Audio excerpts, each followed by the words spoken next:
오늘 여러분들과 함께 말을 다스리는 지혜라는 제목으로 함께 말씀의 은혜 나누도록 하겠습니다. 여러분, 말이 참 중요합니다. 말은 우리 인간에게 있어서 자기 자신을 표현하고 감정을 나타내고 의사를 전달하는 가장 인간을 인간답게 만드는 중요한 수단이 됩니다.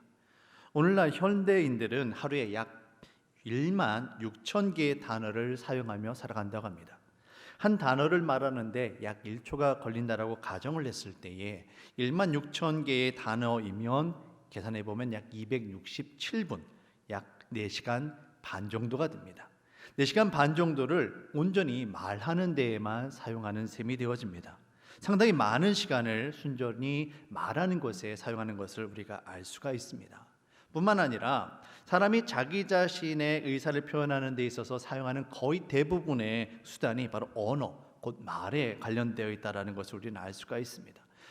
약 90% 이상을 말에 의지한다라고 합니다. 이처럼 말은 우리 인간에게 있어서 참으로 중요합니다. 저는 목사입니다. 목사이다 보니 아무래도 말을 많이 하게 됩니다. 성도님들을 만나게 되고요, 전화하고요, 기도하고 또 설교하다 보니 말을 많이 하게 됩니다. 그래서 아무래도 본의 아니게 그러면 안 되지만 말 실수를 하는 경우가 가끔 있습니다. 조심하고 또 조심하는데 인간인지라 어쩔 수 없이 실수할 때가 있곤 합니다. 여러분들은 어떠하십니까? 어떤 청년이 주일에 교회에 나와서 열심히 하나님 앞에 예배를 드리고 기도를 했습니다. 그리고 아르바이트를 하러 이제 일터에 갔는데 손님을 맞이하는데 그만 이 청년이 이렇게 이야기를 하는 겁니다. 주님, 무엇을 도와드릴까요? 손님이라고 해야 할 때는데 기도하던 습관이 배어 있어서 그대로 나오고 만 겁니다. 이런 경우는 애교로 웃으며 넘어갈 수가 있지만 가끔은 정말 어처구니 없는 실수를 우리가 할 때가 있습니다. 그럴 때는 참 서로가 좀 민망하지요. 우리는 정말 말을 지혜롭게 잘 해야만 합니다. 왜냐하면 말이라고 해서 다 같은 말이 아니기 때문에 그렇습니다. 여러분, 말에도요 품격이 있고요, 말에도 온도가 있습니다. 말은 단순히 의사소통의 수단이 아니라 이 말은 살아있는 거예요. 그 속에 말하는 사람의 인격이 담겨 있습니다. 그래서 어떤 말은 사람을 아프게 하고요, 힘들게 하지만 반대로 어떤 말은 그 아프고 힘든 사람을 위로하고 격려하고 삶에 소망을 주고 영감을 주며 사람을 살리는 말이 됩니다. 인터넷 댓글 참 말이 많지요. 인터넷 댓글도 사실 말을 글자로 옮긴 겁니다. 그 댓글로 인해서 얼마나 많은 사람들이 아파합니까? 말에는 영적인 능력이 담겨 있습니다. 사람의 마음을 상처 입히고요, 실망하게 만들고 심지어 죽음에 이르기까지 할 수 있는 것이 바로 사람의 말입니다. 하지만 반대로 그처럼 상처 입은 마음을 치유하고 위로하고 격려하고 하나님의 사람으로 세우는 것 또한 바로 사람의 말입니다. 사람의 말에는 힘이 담겨 있습니다. 어떤 아파트에 고집세고 아주 개팍하기로 소문난 할머니가 한 분 살고 계셨습니다. 이 할머니는 툭하면 관리소를 찾아가서 관리비가 왜 이렇게 많이 나왔느냐고 사무원을 붙잡고 떼를 쓰기로 아주 유명한 그런 분이셨습니다. 관리비가 많이 나온 것도 사무원 탓이고요, 연체료가 나온 것도 다 당신들 탓이라면서 떼를 썼습니다.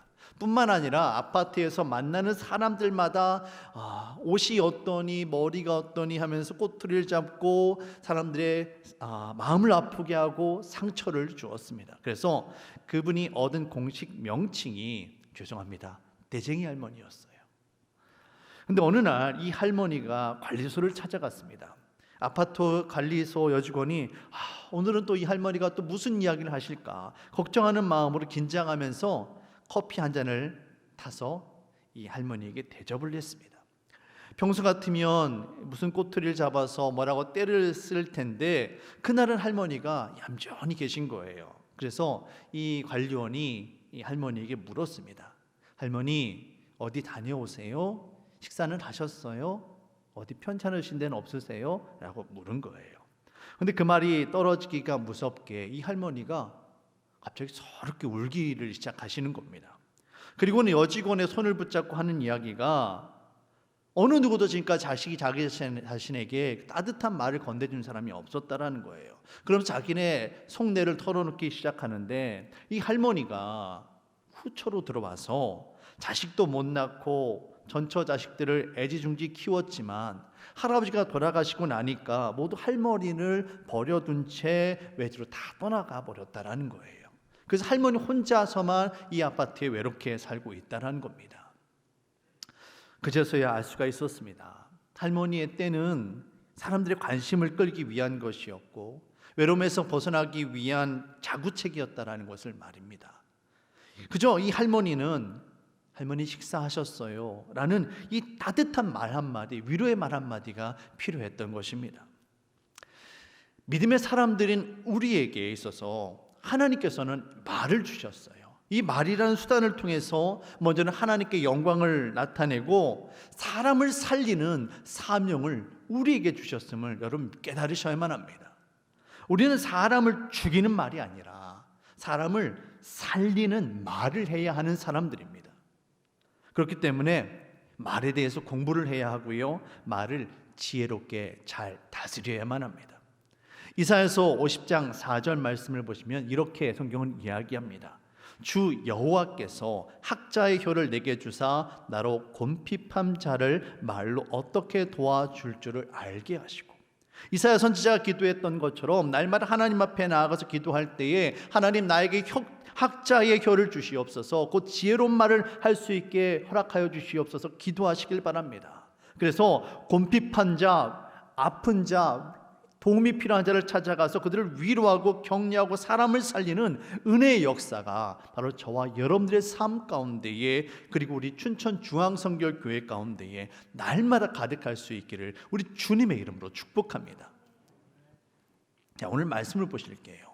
오늘 말씀을 보시면 예수님께서 바리새인과 서기관들의 논쟁 이후에 제자들에게 따로 손을 씻고 음식을 먹느냐 아니냐가 아니라, 다시 말씀드려서 얼마나 청결하게 음식을 먹느냐 이게 중요한 게 아니라 사람 안에서 나오는 것, 다시 말씀드려서 곧 사람의 말이 사람을 더럽게 하는 것이다 라고 말씀을 하고 계세요. 그리고 19절 말씀을 보시면 마음에 나오는 것은 악한 생각과 살인과 간음과 음란과 도둑질과 거짓 증언과 비방이니 라고 말씀하시면서 이 사람 마음의 완악함에 대해서 말씀하고 계십니다. 예수님의 설명을 요약하면 이렇습니다. 사람이 먹는 것은 그것이 무엇이든 마음, 그 사람의 심령에 들어가는 것이 아니라 사람의 뱃속 위와 창자에 들어갔다가 다시 배설물이 되어 몸 밖으로 나가기 때문에 사람을 결코 더럽게 하지 못한다라는 거예요. 하지만 사람의 입에서 나오는 그 말은 마음에 있는 그 악한 생각들을 담고 있기 때문에 사람을 더럽게 할 수 있다, 이 말씀을 하고 계시는 겁니다. 예수님의 말씀을 크게 두 가지로 요약을 할 수 있습니다. 첫 번째, 무엇이든지 입으로 몸 안으로 들어가는 것은 사람을 더럽게 하지 못한다. 왜냐하면 음식물은 소화되어 몸 밖으로 나가는 것이지 결단코 사람의 마음으로 들어가지 못하기 때문이다. 두 번째, 사람 안에서 나오는 것, 사람이 사용하는 말이 사람을 더럽게 한다. 왜냐하면 사람의 마음이 악한데 그 악한 마음, 그 생각이 그들의 언어를 통해서 나타나기 때문이다. 결국 무엇입니까? 사람의 마음이 중요하다라는 거예요. 마음입니다. 사람의 말이 어떻게 사람을 살리기도 하고 어떻게 사람에게 상처를 줄 수도 있는가? 그것은 바로 사람의 말이 곧 사람의 이 마음을 주고받는 것이기 때문입니다. 사람의 말은 단순하게 어떤 지식이나 어떤 단어를 주고받는 것이 아니라 이 마음과 마음을 주고받는 거예요. 그래서 이 마음과 마음을 주고받기 때문에 사람에게 상처를 줄 수도 있고 반대로 사람을 살릴 수도 있는 겁니다. 이걸 온전히 이해하기 위해서는 여러분 좀 설명을 좀 드릴 필요가 있을 것 같아요. 여러분, 우리 인간은 영혼 육으로 되어 있습니다. 그렇게 이해할 수가 있어요. 하나님께서 우리 인간을 창조하실 때에 맨 처음 하신 일이 무엇입니까? 흙으로 사람을 빚으셨지요. 사람의 육체를 빚으셨습니다. 그리고 그 다음에 하신 일이 우리 코에 하나님의 영, 곧 생기를 불어 넣으심으로 인해서 우리 인간이 영혼을 소유하게 되었습니다. 그래서 하나님의 형상을 담고 하나님과 교제할 수 있게 되었지요. 자, 육체 그리고 영혼에 대해서 이해하실 수가 있게 됐어요. 그러면 문제는 이 인간의 영혼이 자리하고 있는 장소가 있는데 그게 무엇인가? 바로 우리가 일반적으로 혼 또는 마음이라 부르는 겁니다. 이것을 조금 더 세분화해서 설명하면 이 마음에는 지정의가 있어요. 그래서 지는 아는 지식이고요, 정은 느끼는 감정, 그리고 의는 판단과 결정을 통해서 행동하게 만드는 겁니다. 그래서 이 지정의가 있는 것은, 이 마음은 곧 우리 자신이다라고 해도 크게 틀리지가 않는 거예요. 여기서 흥미로운 것은 이 마음이 우리 영혼이 담겨 있는 이 마음이 인간의 육체 가운데 어디에 있느냐라는 겁니다. 여러분, 어디에 있을 것 같으세요? 많은 분들이 생각을 했죠. 어떤 분들은 이 머릿속에 있다, 어떤 분들은 이 심장에 있다, 아니면 어떤 분은 옛날 그 이집트에서는 이 사람의 그 내장, 뱃속에 있다, 그렇게도 생각을 했어요. 여러분, 마음이 실제로 어디에 있을까요? 잘 모르겠습니다. 하지만 유대인들은 이렇게 생각을 했습니다. 유대인들은 우리의 마음이 이 인간의 입술, 이 혀에 있거나 최소한 이 마음이 입술이나 혀에 연결되어 있다라고 그렇게 믿었습니다.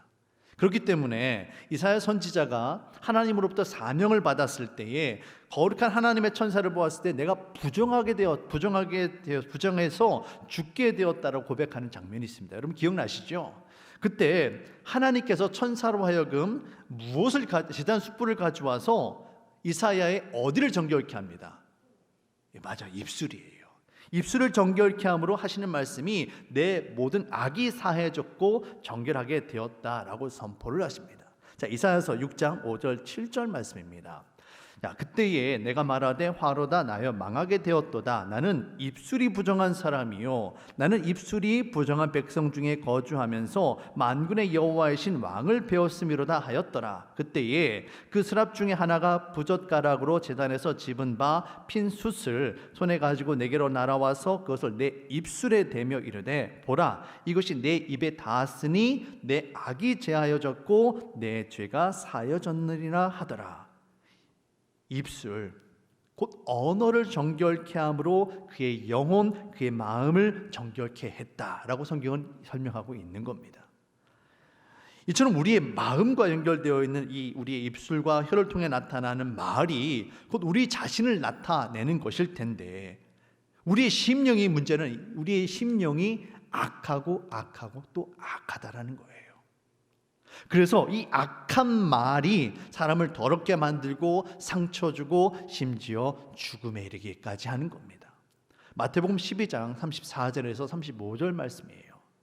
독사의 자식들아, 너희는 악하니 어떻게 선한 말을 할 수 있느냐? 이는 마음에 가득한 것을 입으로 말함이라. 선한 사람은 그 쌓은 선에서 선한 것을 내고 악한 사람은 그 쌓은 악에서 악한 것을 내느니라. 사랑하는 성도 여러분, 말은 단순하게 단어의 조합이나 단어의 연결이 아니에요. 말은 우리 심령의 거울입니다. 말은 우리 심령에 쌓은 것을 나타내는 일이에요. 그렇기 때문에 궁극적으로 말을 지혜롭게 다스리기 위해서 가장 필요한 것이 무엇인가 하면, 그 무엇보다도 우리가 최우선적으로 노력해야 될 것이 무엇이냐면 바로 우리의 심령입니다. 이사야 선지자가 하나님 앞에 기도하면서 그 입술을 통해서 그의 영혼을 정결케 했던 것처럼, 반대로 우리의 말을 정결케 하기 원한다면 우리의 심령을 깨끗하게 해야만 하는 거예요.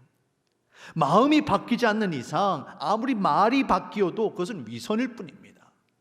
무엇을 먹느냐, 어떻게 먹느냐가 중요한 것이 아니에요. 무엇을 내 안에 쌓느냐, 그리고 무엇을 내보내느냐가 중요한 겁니다. 우리는 그리스도인입니다.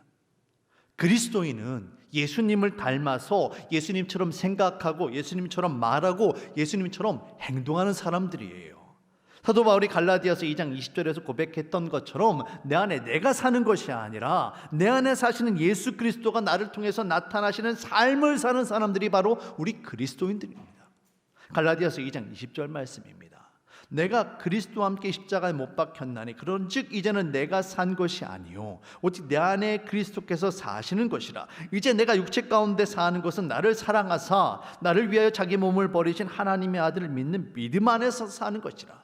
이 믿음 안에 사는 것이다라고 고백을 하면서 내 안에 살아계신 성령 하나님의 음성을 전달하며 살아가야 되는데, 내가 믿는 사람이다, 내가 그리스도인이다 말을 하면서 욕심대로 살아가고 그대로 말하는 사람들은 예수 그리스도를 본받는 사람들이 아니라 마치 바리새인들의 위선을 본받는 사람들과 마찬가지로 똑같다라는 거예요.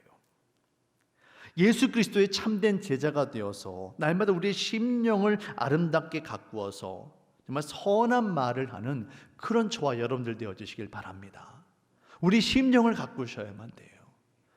우리 심령 가운데에 세상의 것으로 가득 채우는 것이 아니라 하나님의 말씀으로 가득 채워서 우리를 거룩하게 가꿀 때에, 우리를 변화시킬 때에 우리 안에 이 죄악으로 가득한 우리 심령이 변화되어져서 예수님께서 나를 통해 말씀하시는 그런 역사가 일어나게 될 줄로 믿습니다. 두 번째로, 말을 지혜롭게 다스리기 위해서는 무엇보다도 말을 공부하고 말을 훈련하는 일이 반드시 필요합니다. 무엇보다도 어떤 말이 지혜로운 말인지를 우리는 알아야만 합니다. 우리 믿는 자들에게 있어서 지혜로운 말은 어떤 말일까요? 그것은 바로 곧 믿음의 언어이며 축복의 언어인 줄로 저는 믿습니다. 우리가 일반적으로 사용하는 말들은요, 크게 네 종류로 구분을 할 수가 있습니다. 어떤 게 있느냐면요, 입술의 말, 머리의 말, 가슴의 말, 생명의 말, 이렇게 네 가지로 구분을 할 수가 있어요. 자, 첫 번째 입술의 말을 좀 설명을 드릴게요. 입술의 말은 마음에는 없는데 입술로만 하는 거예요. 립서비스라고 하죠. 예를 들면 엘리베이터 안내양이라든지 큰 식당의 도어맨들이 인사하는 겁니다. 상대방의 느낌이나 기분을 생각하지 않고 그냥 내가 하고 싶은 말을 그냥 하는 거예요. 형식적이고요, 의무적인 말입니다. 그렇기 때문에 다른 사람에게 영향을 주지 않아요. 두 번째로 머리의 말입니다. 머리의 말은 지식의 말이에요. 정보를 전달하는 거예요. 우리는 지적하고 가르치면 사람이 변한다라고 생각을 합니다. 정말 변할까요? 아니요. 이런 말로는 사람이 변하지 않습니다. 오히려 위축되게 만들고요, 자존감을 떨어뜨리게 만들 뿐입니다. 여러분, 가늠한 여인이 예수님께 붙잡혀 왔을 때에 예수님이 여인의 그 죄를 정죄하셨습니까? 아니요. 나는 너의 죄를 정죄하지 않는다. 단지 다시 죄를 범하지 말라 말씀하셨을 뿐이지 여인의 죄를 정죄하지 않으셨어요. 훌륭한 지도자, 훌륭한 선생님은 똑똑한 사람이 아닙니다. 반대로 다른 사람의 잘못을 잘 받아주는 부족한 사람, 모자란 사람이에요.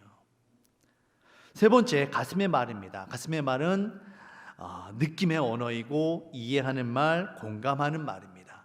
느낌은 생각 이전의 것입니다. 느낌은 옳고 그름을 이야기하지 않아요.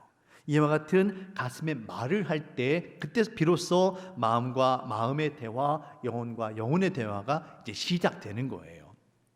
자, 우리가 정말 해야 될 언어는 어떤 말일까요? 네 번째예요. 바로 생명의 말입니다. 생명의 말. 이게 바로 우리가 추구해야 할 신앙의 언어입니다. 생명의 말은요, 열린 마음으로 다른 이들의 말을 듣는 것으로부터 시작됩니다. 역설이죠. 말을 잘하기 위해서 내가 말하는 게 아니라 듣는 거예요. 결코 먼저 말하지 않습니다. 먼저 말하지 않고 듣는 거예요. 근데 여러분, 사실 이게 정말 어렵습니다. 우리는 먼저 말하고 싶어 해요. 그렇잖아요.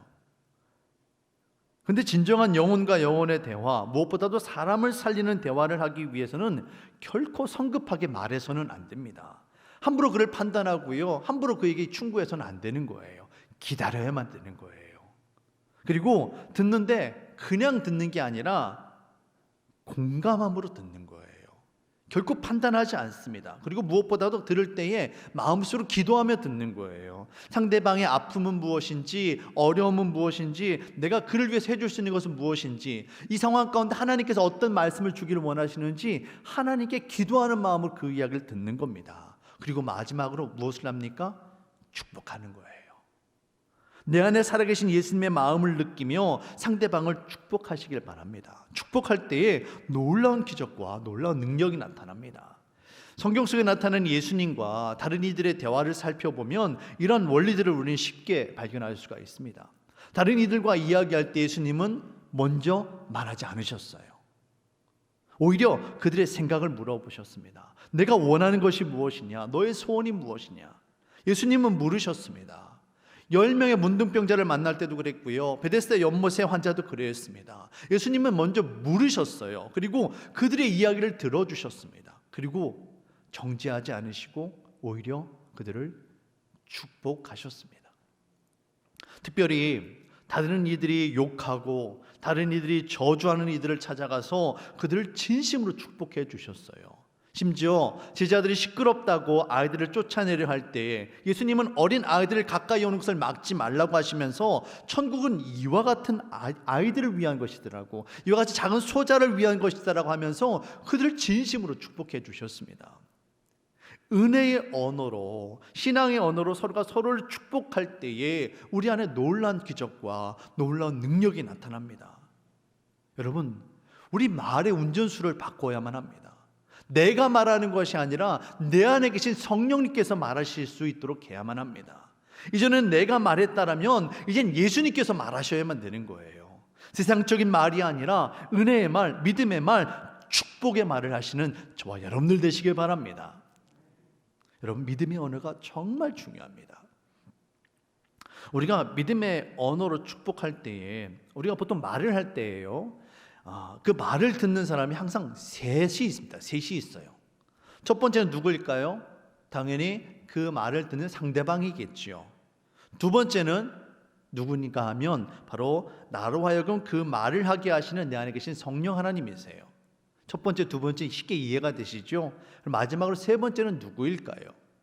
그 말을 하는 바로 나 자신입니다.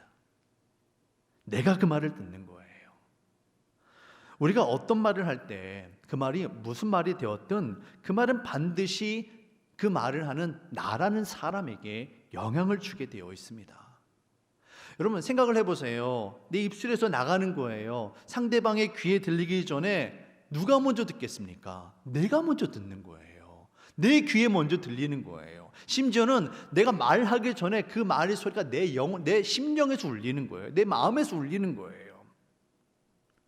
내 입에서 나오는 말은 그것이 무엇이 되었든 무조건 나에게 영향을 주게 되어 있습니다.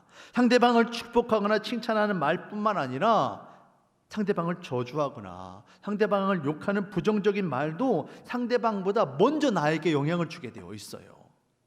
그런 말을 할 때에 여러분 불편하거나 불편한 그런 감정들을 느껴보셨을 거예요. 만약에 여러분들이 정말 예수님을 믿는 사람이라면, 성령님과 동행하시는 분이라면, 은혜 충만한 분이시라면 이 불편함은 더 심했을 겁니다. 그렇기 때문에 우리들은 정말 상대방을 위해서, 물론 상대방을 위해서 축복의 말, 은혜의 말을 해야만 해요. 하지만 그 이전에 무엇보다도 여러분 자신을 위해서, 나 자신을 위해서라도 항상 축복의 말, 믿음의 말을 써야만 합니다. 이 믿음의 말이 다른 사람을 살리지만 그보다 먼저 나 자신을 살리는 축복의 말이 된다는 것을 잊지 마시길 바랍니다. 이 축복의 말을 할 때에 내 심령이 바뀌는 거예요. 여러분, 항상 믿음의 언어, 축복의 언어를 사용하는 저와 여러분들 되시기를 주님의 이름으로 축복합니다. 미국 테네시주 작은 도시에 한 소년이 태어났습니다. 근데 참 불행하게도 이 소년은요, 자기의 아버지가 누구인지를 몰랐습니다. 태어날 때부터 그에게는 아버지가 없었어요. 사생아입니다. 자신이 어쩔 수 없는, 자신의 힘으로 어떻게 수습해 볼 수 없는 그런 환경 가운데 태어났고요, 그렇게 불행한 유년 시절을 보냅니다. 시작부터 이처럼 아버지 없는 사생아라는 열등감을 가지고 태어났던 이 소년은 항상 나는 이 땅에 왜 태어났을까? 내 아버지는 누구일까? 하면서 마음 아파하고 힘들어합니다. 그런데 이 소년을 더욱더 힘들게 만들고 아프게 했던 것은 이 보수적인 마을의 어른들이, 자신의 아이들이 아버지가 누구인지도 모르는 이 소년과 어울리는 것을 원치 않는 거예요. 아이들도 마찬가지였습니다. 이 아이를 향해, 이 소년을 향해서 아버지가 없다고, 너는 아빠도 없다라고 하면서 놀려대고 멸시를 하는 거예요. 친구가 없습니다. 자신의 곁에 아무도 없는 거예요. 자신을 위로해주는 이 하나 없이 항상 이 소년은 그 마음 가운데 열등감을 갖고 살아갑니다. 그 마음 가운데에 나는 아버지가 없다라는 그 낮은 자존감에 사로잡혀서 항상 사람들을 멀리하고요, 사람들을 피해가면서 그렇게 조용히 정말 있는 듯 없는 듯 살아가는 거예요.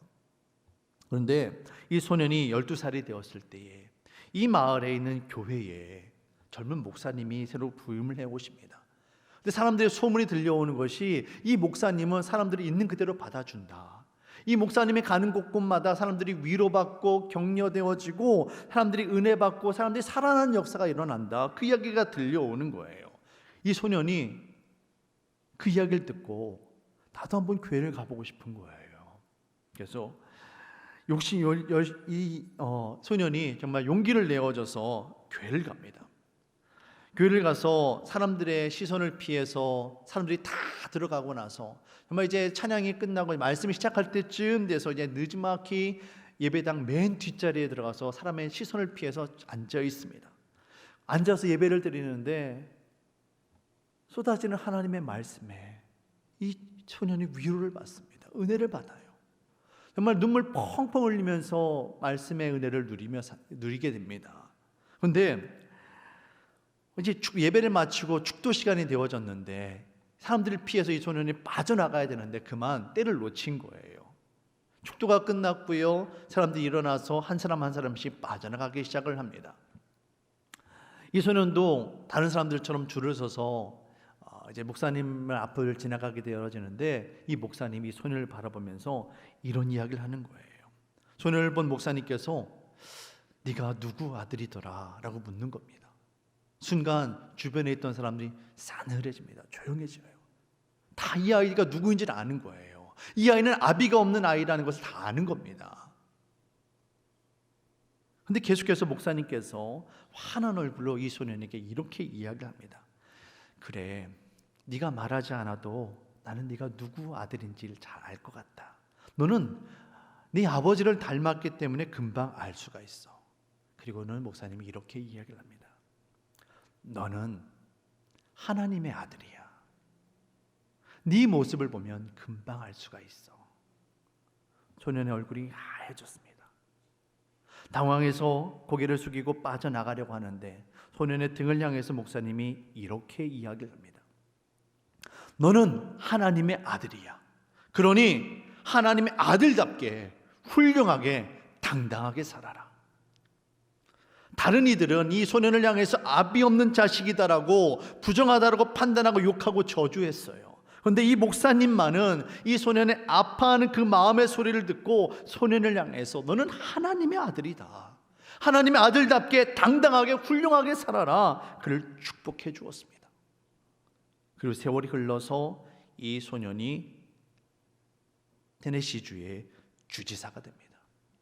이 소년이 누구인가 하면 바로 테네시 주지사에 3번이나 당선되고요, 상원의원에 2번이나 당선될 정도로 정치가로서 놀라운 성공을 거뒀을 뿐만이 아니라 기독교 명문 가문을 이루었던 바로 벤 후퍼입니다. 바로 여러분이 보시는 사진 속에 있는 인물이에요. 이 벤 후퍼가 테네시주의 주지사가 되어져서 당선 소감을 발표할 때 이렇게 이야기를 합니다. 그때의 이야기를 하는 거예요. 그때 그 목사님을 만나서 내가 하나님의 아들이라는 말을 듣던 바로 그날이 테네시 주지사가 태어난 날입니다.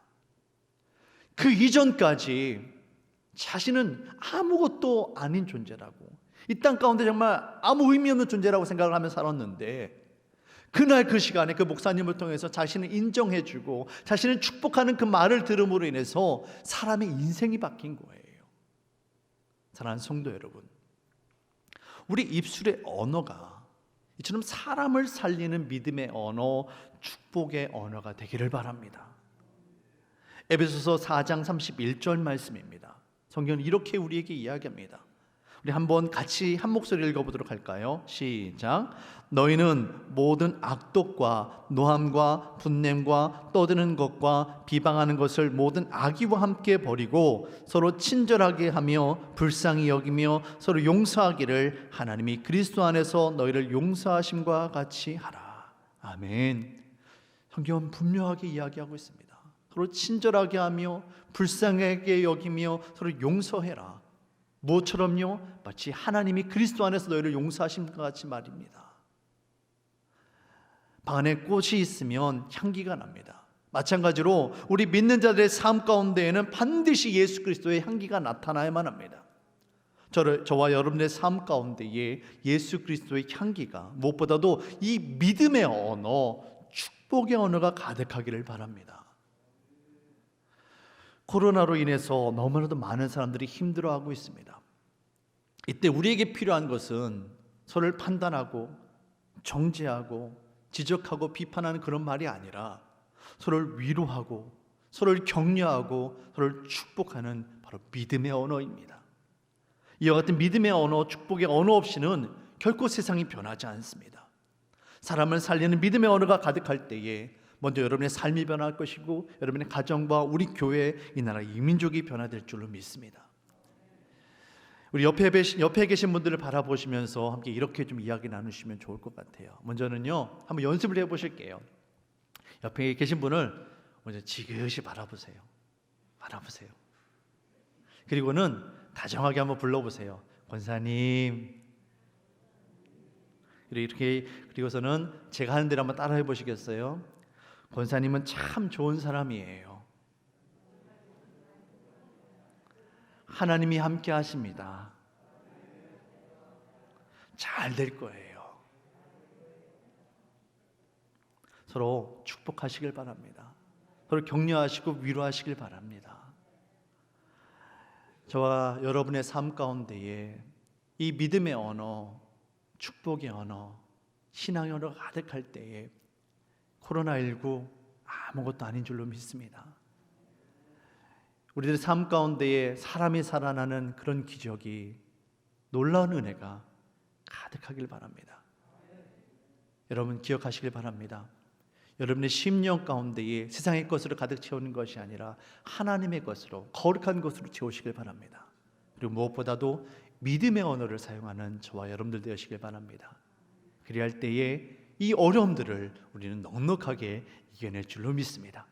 그런 은혜가 저와 여러분들 가운데 임하시기를 주님의 이름으로 축복합니다.